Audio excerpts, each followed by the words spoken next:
펜밖에 없는데 그게 좀 약하고 왜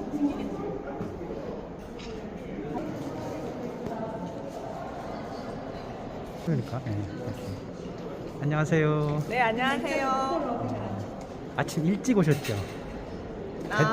네, 좀 일찍 왔습니다. 대전에서. 대전에서 7시 반 차, 7시 차 타고 왔어요. 그렇죠. 네. 앞으로 부지런히 움직여야 될 것 같아요. 1월 12일부터 네, 1월 12일부터 26일 날 네, 2시까지, 12시까지. 12시까지. 네. 여기는 아산병원, 서울 아산병원 갤러리. 아산병원 갤러리. 이 선생님 작품의 테마는 어떻게 되나요, 이게? 이번 전시는 병원으로 들어오다 보니까 아픈 분들을 위해서 예. 희망을 주기 위해서 지혜로 꽃을 피우다. 예. 예, 지혜로운 삶으로 그 아픔과 어려움을 좀 극복하고 다시 활짝 피는 꽃으로 되살아난다면 하는 희망을 가지고 지혜로. 대학에서 강의도 하시고. 예, 지금은 안 하지만 네, 좀- 오랫동안 했습니다. 10년 넘게. 오랫동안. 네네. 아, 오랫동안 그림을 지도를 하셨네요. 네. 전주대학- 전주대학교에서 지금 지도를 했었고요. 예. 지금은 이제 문화센터에서 취미로 배우시는 분들을 위해서 문이나 그 선생님 강의를 하고. 선생님 저기 그 엽서에 보니까 중국에서도 공부하셨나요? 네, 중국에서 한 4년 정도 공부하면서 석사 학위를 받고 왔어요. 그럼 처음에 그림 시작을 어떻게 하신 거예요? 처음에 그림을 접했을 때는 아주 어렸을 때, 초등학교 때. 저희 담임 선생님께서 저의 재능을 보시고 그림을 권장하셨어요. 그때는 동양화, 서양화 뭐 이런 구분이 없었잖아요, 그죠? 그때는 제가 동양화를, 그러니까 한국화라는 영역을 선택한 게 중학교 1학년 때예요. 한국화하고 동양화하고 뭐가 다른가요? 동양화는 예전에 동양화라는 명칭으로 했었어요. 지금 국내 대학에 동양화 학과가 동양학과가 없어졌어요? 없어요. 네. 이름이 바뀌었어요? 이름이 이제 한국학과로 남아 있죠. 그럼 그러니까 우리가 일반적으로 지금도 동양화, 한국화 뭐 이러는데 한국화라고 해야 되는 거예요? 네, 한국 사람이 그린 전통 회화는 한국화. 그 선생님은 중국에서 배우셨는데 중국에서는 중국화로 배웠어요. 국화, 거기는 국화라고 하거든요. 일본은 일본화. 예. 네. 그럼 주로 선생님께서는 그 한국화라고 그러면은 동양화 그러면 주로 이제 먹 작업을 기본으로 작업을 하시나요? 네, 제가 원래 먹을 되게 좋아하거든요. 이렇게 자연스러운 번짐 현상, 그리고 인위적이지 않은 자연스러움, 이런 거를 좋아해서 제가 중국에 유학 간 이유도 중국이 굉장히 먹의 대세예요. 그래서 그 중국에 먹 공부를 하러 갔었거든요.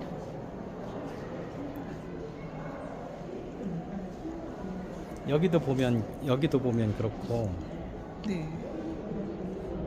이런 작업들이 이걸 발목법이라고 하는데 이제 거기 기법이 들어가면서 자연스럽게 우연의 효과가 필연이 될 수 있는 거를 만들어내는 거거든요. 제가 의도한 대로 나왔을 때는 되게 기분이 좋죠. 네. 이 위에다가는 뭔가를 그려도 그림이 살 것 같은 기대감이 있거든요.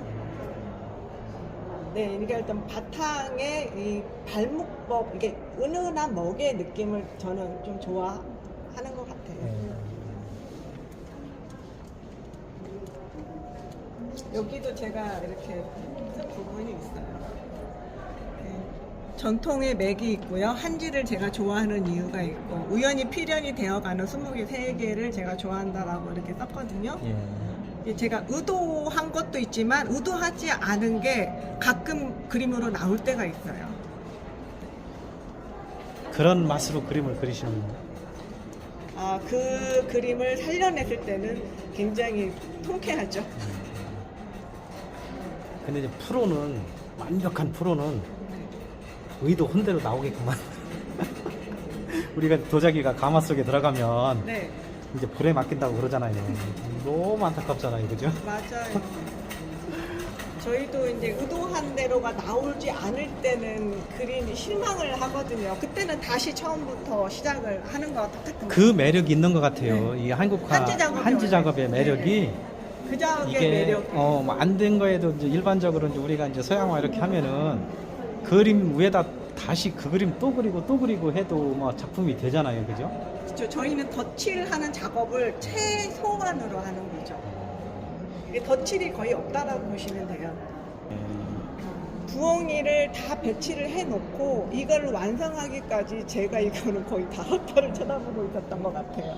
아, 부엉이를 먼저 그려놓고 네. 여기다가 꽃을 그릴지. 처음에 생각은 이 바위가 아니었었어요. 아, 제 바위예요. 네, 돌멩이에요. 그러니까 이거를 기하학적으로 해가지고 약간 추상적인 느낌으로 한 거거든요. 예. 이게 부엉이를 해놓고 이거를 현대적으로 풀어주고 싶은데 라고 생각을 처음에 기법만 생각했었거든요.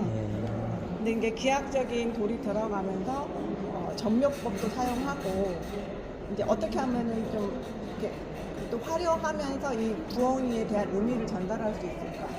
이게 왼쪽에 있는 건 7마리고 오른쪽은 8마리거든요. 부엉이하고 올빼미하고는 뭐가 다른 거예요? 올빼미는 얼굴이 약간 하트 모양처럼 귀가 안 그렇죠. 보여요. 부엉이는 귀가 있고. 예, 이게 약간 하트 모양인 얼굴은 올빼미고요. 귀가 쫑긋하게 있으면서 깃털이 보이는 거는 부엉이에요. 깃털이 보이는 건 부엉이예요. 네, 귀가 이렇게 들어가요. 뿔 마냥 있는 거. 네, 뿔이 있는 건 아니고. 뿔이 아니고 귀 부분. 지금 이 작품 선생님이 나름대로 굉장히 아끼는 작품이네요, 그죠? 저는 이거를 좀 생각을 많이 한 게 제 제목이 행운이 줄섰네예요. 아, 행운이 줄 섰네. 행운이라는 건 뭐냐면요, 럭키잖아요. 근데 보면 여기 7마리, 우리나라 행운의 수는 7이고 중국의 행운의 수는 8이에요. 근데 7마리, 8마리를 일부러 저는 배치를 해놨어요. 예. 그래 행운을 불러다주는 부엉이만 그려야겠다라고 생각을 하고 대중소, 남녀노소 뭐 이거를 다. 그럼 선생님은 부엉이 작가예요? 부엉이를 이 작품에서 빼놓지 않나요? 부엉이가 안 들어가면 저는 좀 아직까지는 이야기 전개가 좀 덜 되더라고요. 부엉이를 작업하기 시작한 지는 얼마나 되셨나요? 한 3, 4년 된 것 같아요. 3년, 4년? 네. 횟수로는 그렇게 된 것 같아요. 얼마 안 되셨구나, 아직은. 네. 그러니까 부엉이로 컨셉만 잡은 거는 그렇게 됐고요. 저는 스토리텔링식으로 그림을 그리는 걸 좀 좋아하기 때문에 의미 없는 그림은 그리지 말자 쪽이거든요. 항상 그림에는 의미 부여가 들어가 있고 생각이 있어야 된다는 생각이 있기 때문에 생각을 넣고 그려요.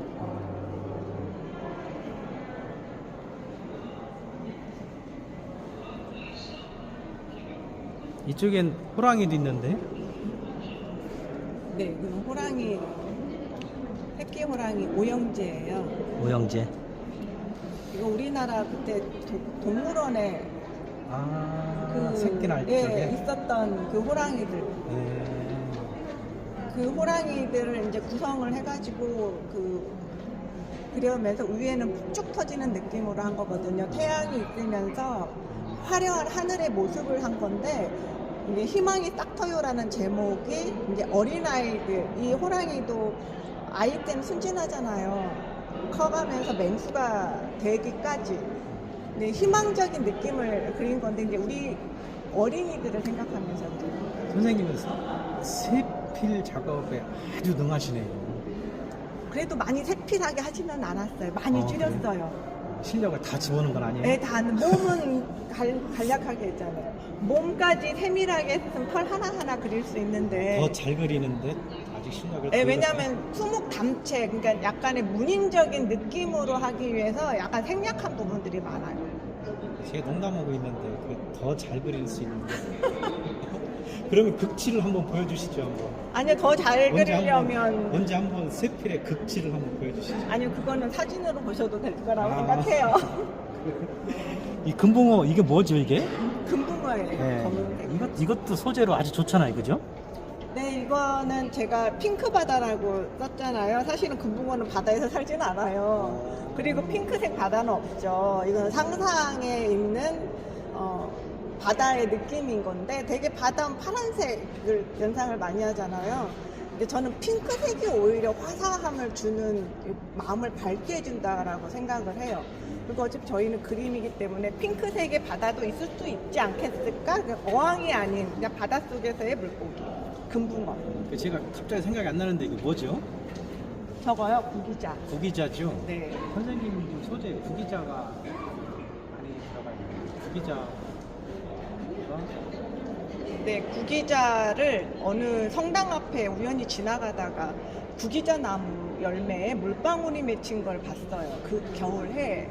그게 너무 그날따라 예쁘게 보여서 그걸 관찰을 많이 했거든요. 보다 보니까 저걸 그림을 그리고 싶다라는 생각이 들어가지고 제가 그때 소재로 구기자를 한번 그려봤어요. 그러니까 이 구기자 열매가 네. 한 겨울에도 이렇게 말라서 이렇게 붙어 있어요, 그죠?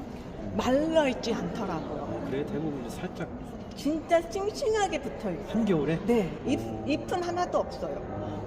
열매들만 이렇게 대롱대롱 매달려 있는 끝에 물방울이 그렇게 아름다워 보였거든요. 그걸 표현하셨구나.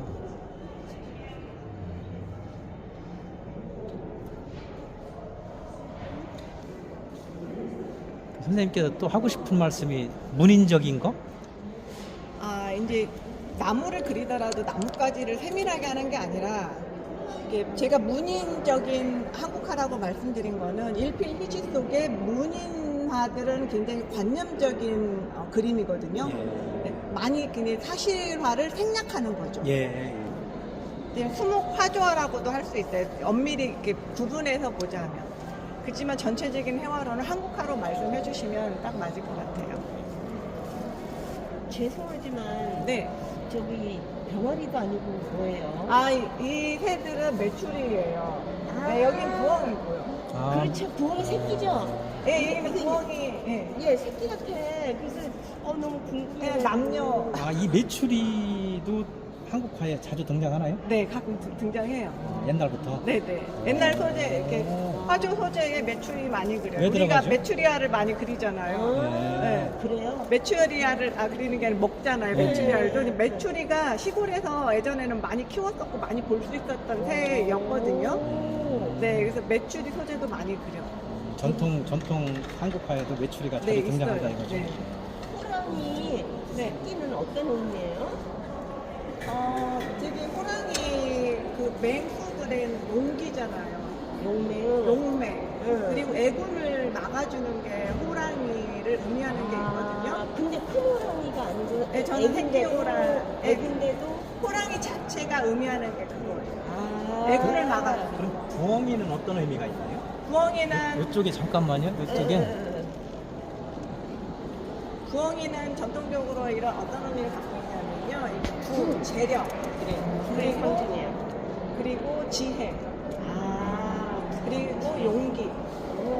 예, 이게 지혜라는 거는 이게 눈이 크잖아요. 네. 야행성 세다 보니까 공부하는 아이들 방에 이 부엉이 그림을 붙여주면 눈이 부릅뜨고 공부를 한다는 의미가 있어요. 네, 그래 지혜가 상징이죠.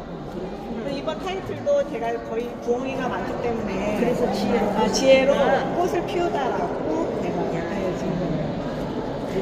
근데 제가 알기로는 우리나라 작가들 중에 부엉이를 많이 그리는 사람들이 많진 않아요. 간혹 있어요. 왜 그렇게 좋은 의미를 갖고 있는데 부엉이를 잘 안 그릴까 이게? 일본에 가면 부엉이 마을이 있고요. 예, 일본 사람들 굉장히 네, 좋아하죠. 굉장히 좋아해요, 부엉이를. 예. 근데 이제 저도 부엉이가 보이면 저는 제가 부엉이를 이렇게 사서 모으거든요. 예. 그런 사람 많아요. 네, 많아요. 네, 왜냐면 이게 제 인생에 있어서 그래도 여유 있는 삶을 다 원하시잖아요. 네. 그러면은 이 좋은 거를 제가 소지하고 있음으로 해서 나한테 이런 아니 그렇게 좋은데 네. 왜 부엉이 작품을 집에 안 거냐고. 그러니까 다 걸으셨으면 좋겠어요. 그렇게 네. 그 모형이나 이런 것만 집에 갖다 놓지 왜 작품을 걸지 않죠? 글쎄요. 비싸서 그런가? 그림으로는 비쌀 수도 있죠. 인형이나 되게 인도 가면은 코끼리 많이 사오잖아요. 네. 코끼리도 그런 의미가 있고요. 그렇지. 네. 일본 가면은 부엉이가 많고 우리나라에도 부엉이 어디 그 전시장이 있다라고 제가 알고 있거든요. 강원도 어디 쪽에? 아니 제가 설악에 가평 설악에도 네. 부엉이 유명한 작가분이 계세요. 거기도 한번 제가 근데 화랑을 또 그만두셨더라고. 이게 부엉이 저는 염원이 있어요. 제가 이제 한 잠깐 몇 년 전에 제가 부엉이를 그리기 시작한 이유는 좀 몇 년 전에 조금 제가 그 뒤로 제가 부엉이 필이 꽂힌 거예요. 네. 그러셨어. 이게 내가 솔직히 금전적으로 뭔가 약간 마음이 불안해지면 내가 그걸 다시 잡고 싶은 욕구가 있잖아요. 그러므로 해서 제가 그다음부터 부엉이 그림으로 계속 그렸어요. 그러다 보니까 저도 점점씩 마음이 이겨내지더라고요. 그런 거 있죠. 마음의 그런 거 여유도 있죠. 생기고. 네, 그런 거 저는 있어요. 그래서 어디 산에 가거나 뭐 밑에 보면 장식품 팔잖아요. 네네네. 그럼 저는 네. 부엉이 악세사리라도 항상 제가 신이고. 이게 지금 한 3, 4년 전부터. 네. 그래서 그 뒤로 부엉이 소재 이야기를 집어넣는 거거든요.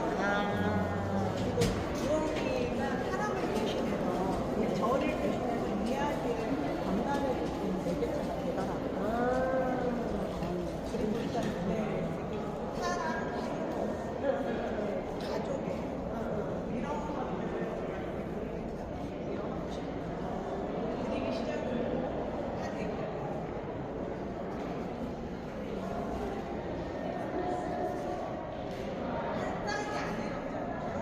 혼자 있는 대부분의 파란색, 빨간색 그거는 이제 대부분 남녀, 여자 한 거고요. 여기에서도 같은 색상이지만 그거는 제가 이제 남자 이뻐요. 이은정. 어머나 진짜 감사해요. 제가 이런 이벤트를 잘해요. 어머나 그래요? 야, 어우 세상에. 빨리 완쾌하시라고도 좀 간단하게. 네네네. 여기다가 완쾌 기원.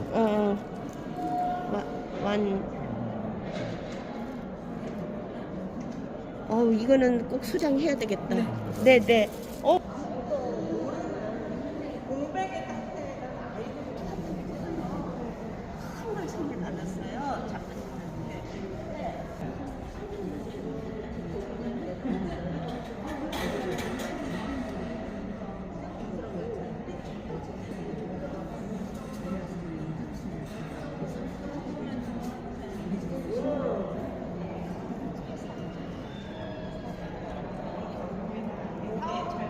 그래.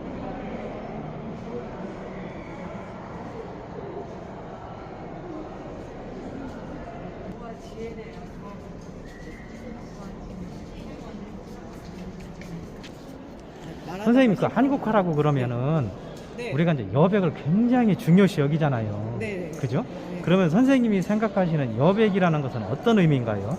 이렇게 완벽하게 한지에 흰 여백을 두는 것을 이야기하나요? 아니면 이거 같은 경우는 네. 하늘색 바탕이 깔려 있는데 하늘색이 여백입니까? 여기가 여백입니까? 이거는 전체적으로 그냥 그림 속인데 여백은 하늘색이에요. 아, 예. 네, 여기에선 여백은 하늘색. 그러면 이쪽에서 보면 네. 원래 이제 이 바탕 뒤에 있는 것도 그림으로 볼 수가 있어요. 근데 저기에서는 구름이 그림이고 예, 예. 원래는 거기를 남겨놓은 거거든요. 예. 근데 이제 여백이 되게 사람들의 선입관이에요. 그 여백은 흰색으로만 생각을 하거든요. 그렇죠. 예. 네. 하나 여백의 미를 강조를 하는데 사실 여기도 여백이 될 수 있지만 이 여백에 대조되다 보니까 여기도 그림으로 나오는 게 되는 거죠. 그렇죠. 저쪽에 보면 저쪽도 보면 이 전체 구성에서도 주로 이제 흰색을 여백으로 많이 두셔가지고 네. 저 위에도 색감이 좀 더 들어가도 어울릴 것 같다는 생각은 들어요. 그러니까요, 그죠? 네. 윗부분만 채워놔도 화려해지거든요. 그렇죠. 근데 저는 이게 뒷배경을 놔둔 거는 부엉이와 그 돌의 느낌을 좀 더 강조하고 싶어서 위를 안 채웠는데 여백이 또 많다 보니까 전시장에서는 좀 그 네. 선생님께서 사실은 작품이 저는 흰 여백을 둔 것도 있고 전체 여백을 색 처리를 한 것도 작품이 꽤 많네요. 네네. 그죠?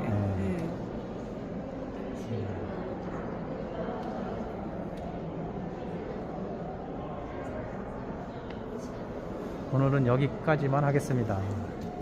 네, 감사합니다. 우리가